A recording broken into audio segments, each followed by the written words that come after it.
नमस्कार, मैं नीरज गुप्ता। तो कैसे हैं आप लोग? आई होप कि आप लोग अच्छे होंगे। तो कल हम पल्लव वंश के बारे में पढ़ रहे थे, जो कि हम पूरा नहीं पढ़े थे। तो आज हम उस सीरीज को कंटिन्यू करेंगे। तो आज हम उसके अन्य शासकों के बारे में पढ़ेंगे। कल हम कुछ शासकों के बारे में पढ़े थे और आज हम उसके दूसरे और शासकों के बारे में पढ़ेंगे और उसके बारे में और कुछ बातें जानने की कोशिश करेंगे। वीडियो अच्छा लगे तो वीडियो को लाइक जरूर कीजिएगा। ऐसे और इन्फॉर्मेटिव वीडियो के लिए हमारे चैनल को सब्सक्राइब जरूर कर लीजिएगा। अगर आप किसी एग्जाम की तैयारी करते हैं तो हमारे इस चैनल को सब्सक्राइब जरूर कर लीजिएगा। चलिए वीडियो में आगे बढ़ते हैं। पल्लव वंश में अपराजित, परमेश्वर वर्मन आदि शासक भी हुए। यद्यपि वे इतने प्रसिद्ध नहीं हुए थे, लेकिन उन्होंने साम्राज्य की परंपरा को आगे बढ़ाया। मतलब पल्लव वंश में परमेश्वर वर्मन और कुछ शासक हुए थे। वे इतने प्रसिद्ध नहीं थे, इतने फेमस नहीं थे, बट फिर भी उन्होंने अपने साम्राज्य के जो परंपरा था, जो नियम था, जो रूल रेगुलेशन था, जो उनके पूर्वजों ने जो किए थे, जितने राजाओं के बारे में पढ़े हैं, वो लोग जो काम किए थे, ये लोग भी वो काम किए और जो परंपरा था उसको इन्होंने आगे बढ़ाया। इनकी प्रशासनिक व्यवस्था जानते हैं, किसी भी राज्य का उसका प्रशासनिक व्यवस्था बहुत इंपॉर्टेंट होता है। उस राज्य को सही ढंग से चलाने के लिए, सारी चीजों को एकत्रित करने के लिए, मैनेज करने के लिए प्रशासनिक व्यवस्था का अच्छा होना काफी जरूरी होता है। चलिए देखते हैं इनका प्रशासनिक व्यवस्था कैसा था। पल्लव शासन राजतंत्र पर आधारित था, यानी इनमें प्रजातंत्र का कोई सीन नहीं था, राजतंत्र का था, यानी राजा राज किया करते थे। भूमि कर और व्यापार से राजस्व प्राप्त होता था, यानी कि उनका जो राजस्व था, जो मेन उनका जो कमाई का जरिया था सरकार का, तो भूमि से टैक्स आता था। और जो बिजनेस करने वाले थे, बिजनेस करने वालों से टैक्स लिया जाता था। सेना में हाथियों और घुड़सवारों का विशेष महत्व था, यानी कि उनकी जो आर्मी थी, उनकी जो सैनिक थी, उसमें हाथियों का काफी इंपॉर्टेंट था। पहले के जमाने में तो ऐसा बारूद टोप वाला ऐसा कुछ नहीं होता था, पत्थर फेंकने वाला, मारने वाला होता था। हाथी, घोड़ा, तीर धनुष, यही सारी चीजें ज्यादा होते थे। तो इनमें हाथियों का और घुड़सवारों का, यानी जो घोड़ा पर बैठकर लड़ाई करते हैं, घुड़सवारी करते हैं, जो घोड़ों को मैनेज करने वाले होते हैं, उनका ज्यादा इंपॉर्टेंट रोल था। उनको ज्यादा महत्व दिया जाता था इनके सैनिक में, इनके आर्मी में। धर्म और दर्शन के बारे में जानने की कोशिश करेंगे। पल्लव शासक प्रारंभ में जैन धर्म के अनुयायी थे। बाद में उन्होंने शैव और वैष्णव संप्रदाय को संरक्षण दिया, यानी कि जो पल्लव वंश था वो शुरू में जैन धर्म को मानने वाला था, और बाद में ये शैव धर्म, यानी भगवान शिव को और भगवान विष्णु को मानने वाले बन गए, सनातन धर्म को अपना लिए। बौद्ध धर्म को भी बढ़ावा मिला और इनके वजह से बौद्ध धर्म को भी काफी बढ़ावा मिला, जिससे दक्षिण भारत और दक्षिण पूर्व एशिया में सांस्कृतिक संबंध काफी मजबूत हो गए। यानी कि जो कल्चर था, कल्चर को बढ़ावा मिला, नई पहचान मिली और वो मजबूत हो गया बहुत ज्यादा। साहित्य और शिक्षा के बारे में जानने की कोशिश करते हैं कि इनके टाइम में शिक्षा कैसा हुआ करता था या फिर क्या साहित्य था इनका। पल्लव काल में संस्कृति और तमिल साहित्य का उत्कर्ष हुआ। संस्कृत जो भाषा था और तमिल साहित्य का उत्कर्ष हुआ था। विद्वानों को संरक्षण मिला और शिक्षा संस्थान स्थापित हुए।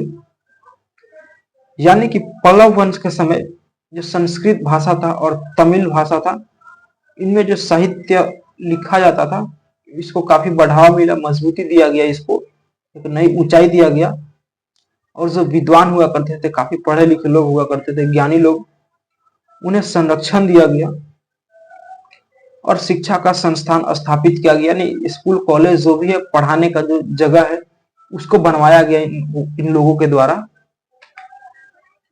कला और वास्तुकला के बारे में जानने की कोशिश करेंगे।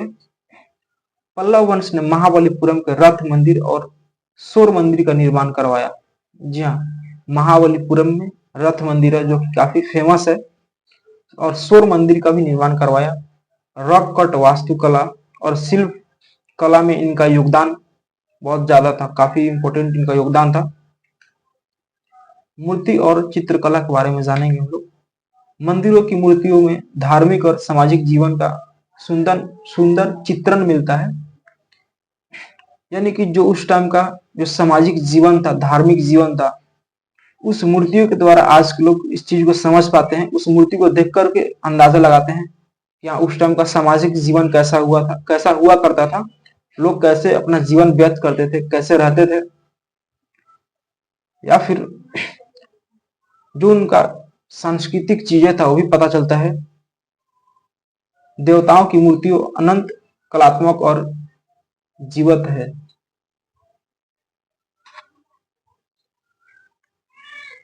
व्यापार और अर्थव्यवस्था के बारे में जानते हैं। किसी भी राज्य को या देश को चलाने में उसका जो अर्थव्यवस्था है उसका बहुत इंपॉर्टेंट रोल रहता है। सब कुछ इकोनॉमिक्स पे ही टिका हुआ रहता है। पल्लव काल में समुद्री व्यापार का विस्तार हुआ। जी हाँ, पल्लव वंश के टाइम में जो समुद्री मार्ग से जो भी व्यापार हुआ करते थे उसको बढ़ावा मिला, उसको नई पहचान दिया गया। बहुत ज्यादा इस टाइप के बिजनेस को बनाया गया, बढ़ाया गया। जो इस बिजनेस को, व्यापार को करते थे उन्हें काफी सुविधाएं दिया गया। दक्षिण पूर्व एशिया से संबंध स्थापित हुए, और इनके टाइम में दक्षिण पूर्व जो एशिया है, एशिया महादेश महादेश है जिसमें भारत देश भी आता है, तो एशिया का जो दक्षिण पूर्व हिस्सा था वहां उन्होंने अपना संबंध स्थापित किया। वहां के जो राजा महाराजा थे उनसे रिलेशन बनाए और अपना व्यापार को और बढ़ाए। आर्थिक समृद्धि ने साम्राज्य को स्थिरता दी। अभी बोले इकोनॉमिक्स, यहाँ आया आर्थिक समृद्धि, यानी जो इकोनॉमिक्स थी, आर्थिक जो चीजें थी, उसने इस साम्राज्य को स्थिरता दी, यानी कुछ गड़बड़ नहीं होने दिया, इस साम्राज्य को बनाए रखा। समाज और संस्कृति के बारे में जानने की कोशिश करेंगे हम लोग। समाज जाति व्यवस्था पर आधारित था। जी हाँ, पुराने जमाने में ऐसा ही होता था, मतलब जाति के नाम पर काफी भेदभाव हुआ करता था, और इनके शासन काल में भी ऐसा ही हुआ करता था। समाज जाति व्यवस्था पर आधारित था कि हाँ, ये इस जात के हैं तो इनको ज्यादा इज्जत दिया जाएगा, ये छोटे जात के हैं, दलित हैं तो इनके घर में नहीं खाएंगे, ऐसी चीजें हुआ करता था। अभी भी होता है बट पहले से काफी कम है, अपेक्षाकृत सम्मानजनक थी। स्त्रियों की स्थिति, जी हाँ, स्त्रियों की स्थिति कुछ अलग टाइप का था। उत्सव और परंपराएं समाज का अभिन्न अंग थी। जी हाँ, उनके टाइम में काफी सारे उत्सव मनाए जाते थे, और परंपरा का तो पूछिए ही मत। जो उनका परंपरा था, कुछ भी हो जाए उस परंपरा को फॉलो करना ही करना था। और कोई भी राजा आता था, कोई भी शासक आता था, वो अपने परंपरा को भूलते नहीं थे, अपने परंपरा को आगे बढ़ाते ही बढ़ाते थे। अब इनके सैन्य शक्ति के बारे में जानने की कोशिश करेंगे। पल्लव सेना में हाथियों और घुड़सवारों का विशेष महत्व था। ये हम पीछे जाने हैं अभी कि पल्लव शासक में घुड़सवारों और हाथियों, इन सब चीजों को बहुत महत्व दिया जाता था। चालुक्यों और चोलों से युद्ध में उनकी शक्ति प्रदर्शित हुई। चालुक्यों और चोलों से उनका युद्ध कराया गया, यानी कि जब पल्लव वंश का युद्ध हुआ था चालुक्यों और चोल वंश से, तब इनमें हाथियों और घुड़सवारों का जो महत्व था वो पता चला था। इनका विदेशी संबंध जानते हैं, यानी कि उस समय पल्लव वंश का विदेश नीति क्या रहता था। पल्लवों ने श्रीलंका और दक्षिण पूर्व एशिया से सांस्कृतिक और व्यापारिक संबंध थे। यानी कि दक्षिण पूर्व एशिया का तभी हम जाने, और इसमें श्रीलंका से भी हुआ करता था। यानी श्रीलंका और दक्षिण पूर्व एशिया से इनका व्यापारिक संबंध था। यानी व्यापारिक संबंध इसलिए कि अपने इकोनॉमिक्स को, अपने देश की अर्थव्यवस्था को आगे बढ़ाया जा सके। विदेशी मुद्रा आएगा तभी तो देश का अर्थव्यवस्था और बढ़ेगा। इससे भारतीय संस्कृति का प्रसार हुआ। जी हाँ, और इसके कारण मतलब विदेशों से लोग आते जाते थे, व्यापार हुआ होता था, तो भारत का जो संस्कृति था, जो यहाँ का कल्चर था, वो दूसरे देश के लोग भी जान पाते थे। पतन के कारण इनका पतन का क्या कारण था, पल्लव वंश जो कि इतना शक्तिशाली था, आखिर इस वंश का पतन कैसे हुआ, ये हम जानने की कोशिश करेंगे। 9वीं शताब्दी के बाद पल्लव साम्राज्य कमजोर हो गया। जी हाँ, 9वीं शताब्दी के बाद पल्लव साम्राज्य कमजोर होने लगा। आंतरिक कलह और चोल वंश के उदय ने इनके पतन का मार्ग प्रशस्त कर दिया। यानी कि जब पल्लव जब चोल वंश जब आना शुरू किए, जब चोल वंश एंट्री करने लगे दक्षिण भारत में, तब इनका पतन का यानी इनका समाप्ति का मार्ग बनने लगा। इनका जो साम्राज्य है वो कमजोर पड़ने लगा। एक तो दूसरा राजवंश आ गया, वो भी एक कारण था, प्लस इनका खुद का आंतरिक कुछ कला था, आंतरिक झगड़ा लड़ाई जो भी चीजें हैं उसके कारण भी ये राजवंश कमजोर पड़ने लगा। पल्लव वंश की विरासत देखते हैं कि इस वंश की क्या विरासत रहा है। पल्लव वंश ने भारतीय मंदिर वास्तुकला की नींव रखी। इनके योगदान से दक्षिण भारत की सांस्कृतिक पहचान मिली। यानी कि जो पल्लव वंश थी, मंदिरों में, वास्तुकला में, चित्रकारी, इन सारी चीजों में काफी निपुण थे। और इनसे जो है दक्षिण भारत की संस्कृति को एक अलग पहचान मिला। दक्षिण भारत के जो कल्चर है, जो संस्कृति है, वो दूसरे लोगों को भी पता चला, नॉर्थ भारत को पता चला, या फिर दूसरे देश को भी पता चला कि दक्षिण भारत का क्या कल्चर है, वहां के लोगों का रहन सहन, खान पान, सामाजिक जीवन, ये सारी चीजें पता चला। इन सब चीजों के जरिए आधुनिक दृष्टिकोण, यानी इसके ऊपर आधुनिक दृष्टिकोण क्या है, अभी का क्या कहते हैं लोग। आज पल्लव काल के मंदिर और स्थापत्य पुरातत्व के महत्व रखते हैं।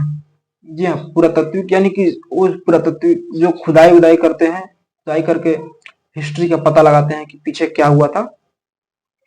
तो हिस्ट्री को पता लगाने में भी इन सारी मंदिरों का जो काफी योगदान है। पर्यटन में इनका बड़ा योगदान है। ये सिर्फ मंदिर नहीं, ये एक पर्यटन स्थल भी बन गया है।